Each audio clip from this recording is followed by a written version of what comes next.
Hello everyone, Chris here and welcome back. And today we're gonna continue working on our yellow EVO 8 project car. We did a lot of work in the last video, but there is still a lot of work ahead of us. When I got this car, it was in poor condition, it was standing for a long time, so there is a big project to make it super nice. I am removing unnecessary parts and I am covering the parts that I don't want to paint or overspray.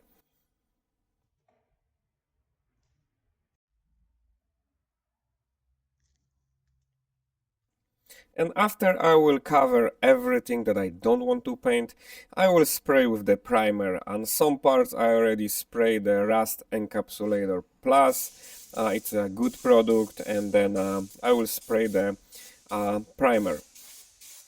I started from the rear end, as you guys remember from the last video. That was some rust on the back, so I get rid of the rust, I cleaned it, spray Rust Encapsulator and the primer. Then I moved to the front of the car. By the time that the rear was drying, I went to the front and sprayed the first coat of primer. Then I went to the back again and spray primer again. After my primer dries, I spray the rear of the car with the original yellow paint, and I think it's looking good. Then while this is going to dry, I am going to move to the front and spray the whole front. I want to make sure that the engine bay is really nice. There is good opportunity when the engine is out to spray it all around, because it was in a rough condition when I got the car, so I want to save this EVO and I want to make it as nice as possible. I want to mention that the preparation was really boring, and it took me a lot of time to clean everything, use primer and Rust Encapsulator and so on. Spraying itself took me pretty quick, but the preparation was the worst. And this is the final product. I think it does look awesome. It's really nice and clean. I have to remove all the masking tape and everything around, and I'm just gonna look if I did overspray anything. I covered 95% of the stuff, so if something was sprayed on, I will of course clean it. And after the tape was removed, this is basically how that look like. I'm pretty happy with the outcome. Looks really nice in my opinion, and I'm gonna continue working on other stuff now.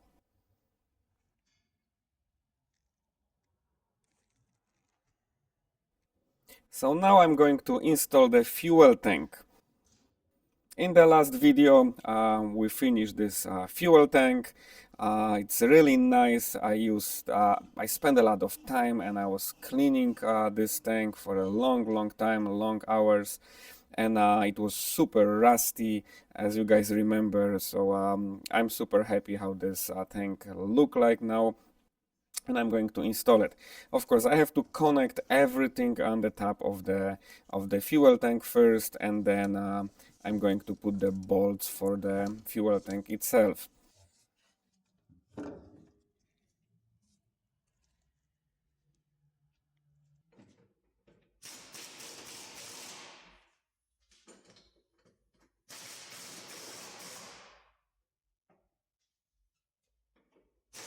So we got the fuel tank installed, and I'm super happy how this look like now. And now we can move to the another part, another basically rusty part. So we got our rear differential, and look at that, guys. It's pretty nasty and rusty like the fuel tank was.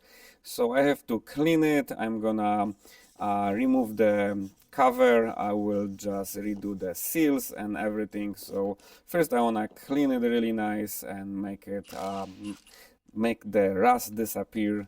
I'm gonna use all the products that I used under the car, which is the Rust Encapsulator, Rust Dissolvent, and so on.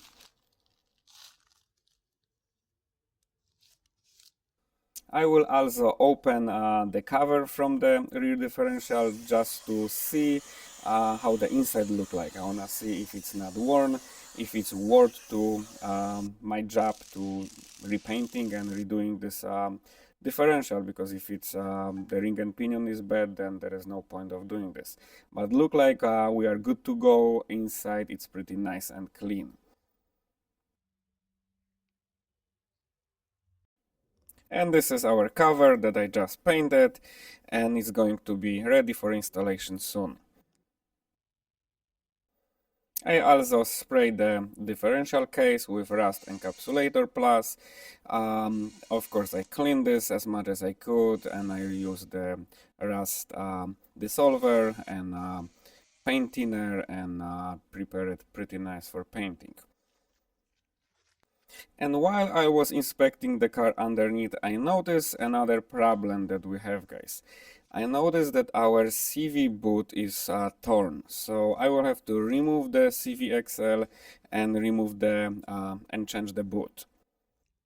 And when I removed the CV XL, I noticed that ABS ring was in pieces, so it was broken in couple places, and I was searching for this ring online and I can't find this. This is the part with the CVXL assembly. I found this overseas, and the shipping would be around a month and a half, so I don't want to wait. I am going to try to repair the ring because there is no other option. First, I am going to disassemble the CVXL for the new boot installation. As going back to our ABS ring, as I mentioned, I was not able to locate this anywhere, so I have to find a way to fix that. And the way that I found is to weld this where those cracks are, where in those spots where the ring basically broke. And then I will have to grind to make this perfect like it was originally, otherwise that will not work. So first, of course, I weld the cracks, and then I use Dremel to clean the welds.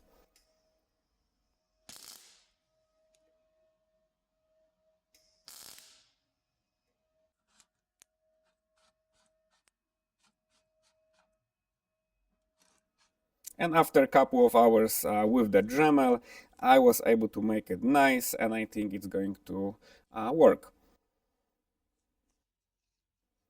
So I was able to save some time and the money saving this ring. Otherwise, I would have to either wait for the ring itself, which was over month wait, or get another used CVXL, which is pretty expensive. I will now assemble the CVXL with the repair kit that I purchased from Rack Arrow. It comes with the CV boot and the rings and everything you need to fix your CVXL basically.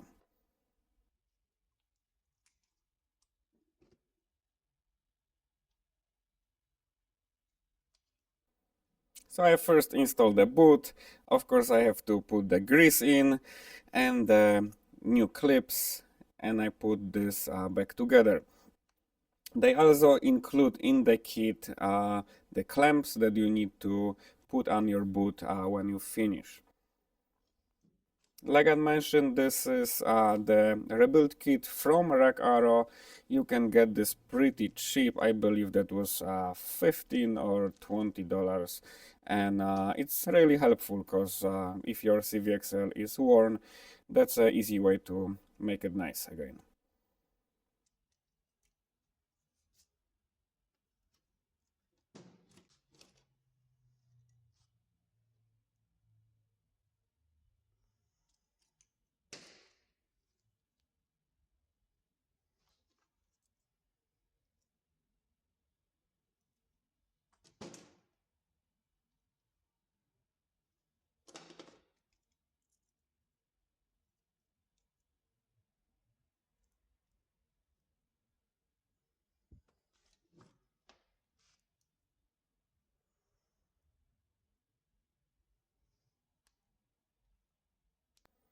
And this is the final product and ready for installation. I think does look good, and again this rebuild kit was super helpful.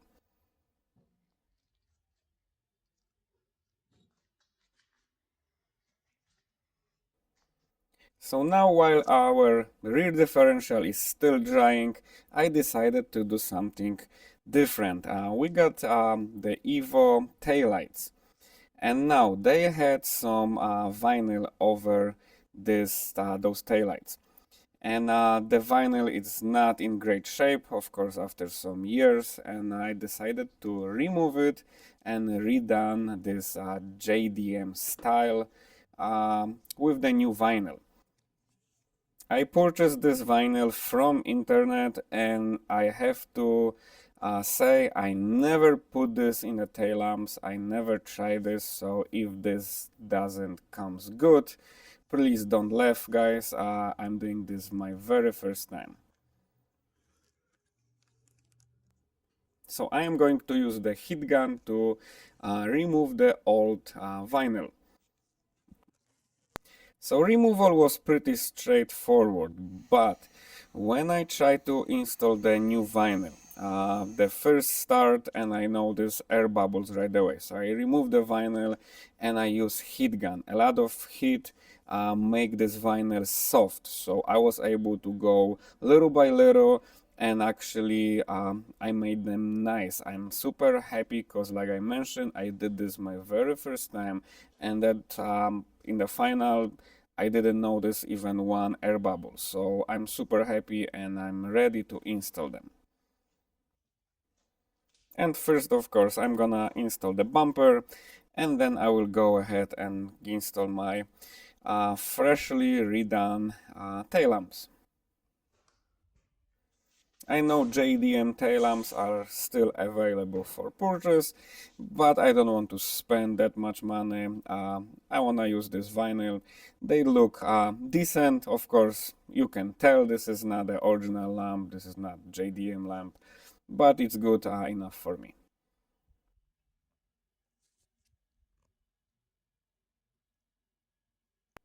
So once this is done, I am gonna go back to our rear differential because it's dry now, and I am going to remove and install new seals.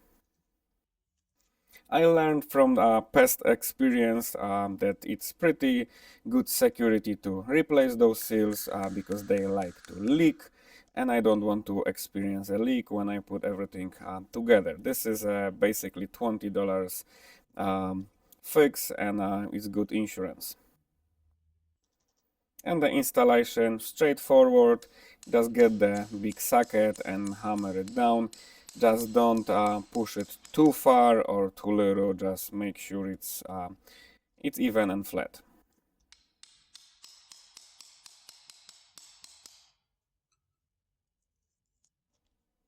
And of course the same situation on the other side. And after this, the rear differential going to be ready for installation. But before I do this, I'm gonna go back for the to the front of the car, and I will install couple parts here. I am going to install the AC condenser as well as oil cooler. I am going to use the another good oil cooler that I know doesn't have any shavings inside, because the old one from this car had a lot of shavings because of the engine failure.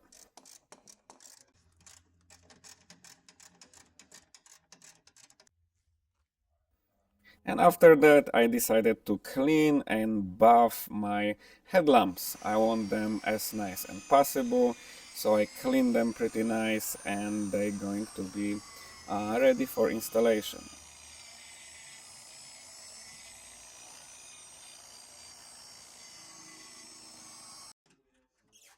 And they are super shiny and super nice again, basically like a brand new headlamps.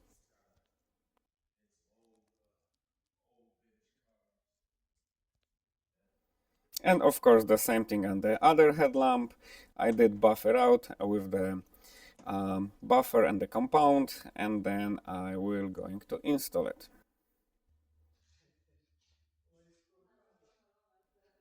And now I can go back and finally install our rear differential that we painted before.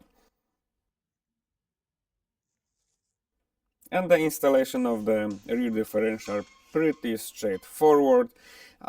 If you guys still have the CVXLs installed like I do, you have to slide in the CVXLs on both sides to the rear differential, and at the same time you have to lift the differential up until they fully slide into the differential.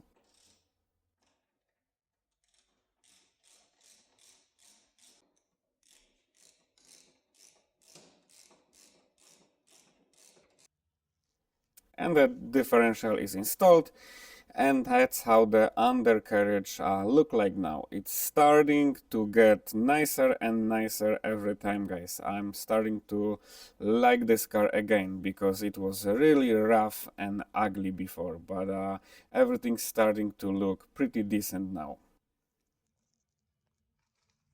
There is still a lot of work remaining, but we are going in the right direction. And I will do one more thing today. I am going to paint the drive shaft with the Rust Encapsulator Plus. Of course, I cleaned this drive shaft and I'm using this paint.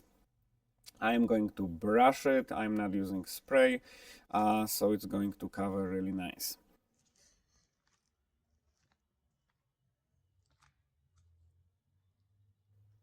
So that's basically it for today, guys. I hope you guys enjoyed the video and I hope you guys didn't get bored watching this.